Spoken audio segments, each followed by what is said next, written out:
Mercredi 11 mars, 21h. Coup d'envoi du match opposant le Paris Saint-Germain au Borussia Dortmund. Je suis alors dans mon canapé, devant le match, au lieu d'être dans mon lit, face à mon oreiller. 21h28, le Paris Saint-Germain ouvre le score.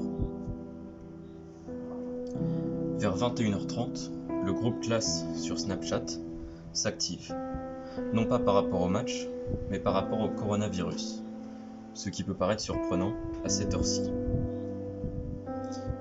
En effet, suite à la découverte d'une enseignante positive au coronavirus dans la commune de Bru, certains de mes camarades auraient eu des informations du maire disant que les établissements scolaires de Bru allaient fermer pendant au moins 2 semaines.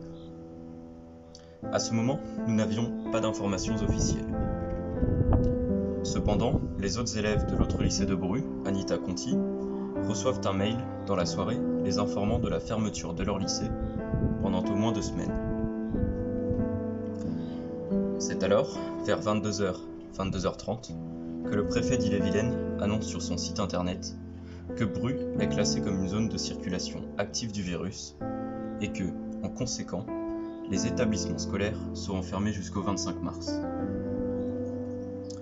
22h45, le Paris Saint-Germain se qualifie face aux Allemands pour aller en quart de finale de la Ligue des Champions, ce qui n'était pas arrivé depuis 4 ans. Si l'on peut croire que la fermeture des établissements scolaires en France est comparée à la victoire du Paris Saint-Germain, c'est que vous n'avez pas compris. Ce qui est comparé ici, c'est que ces deux événements n'ont aucun lien et pourtant paraissent invraisemblables.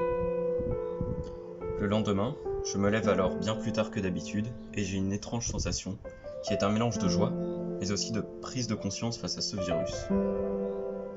Aujourd'hui, lorsque j'écris ce texte, nous sommes le mardi 14 avril et le lycée a fermé depuis plus d'1 mois, comme beaucoup d'autres lieux publics d'ailleurs, et la réouverture des lycées est prévue pour le 11 mai.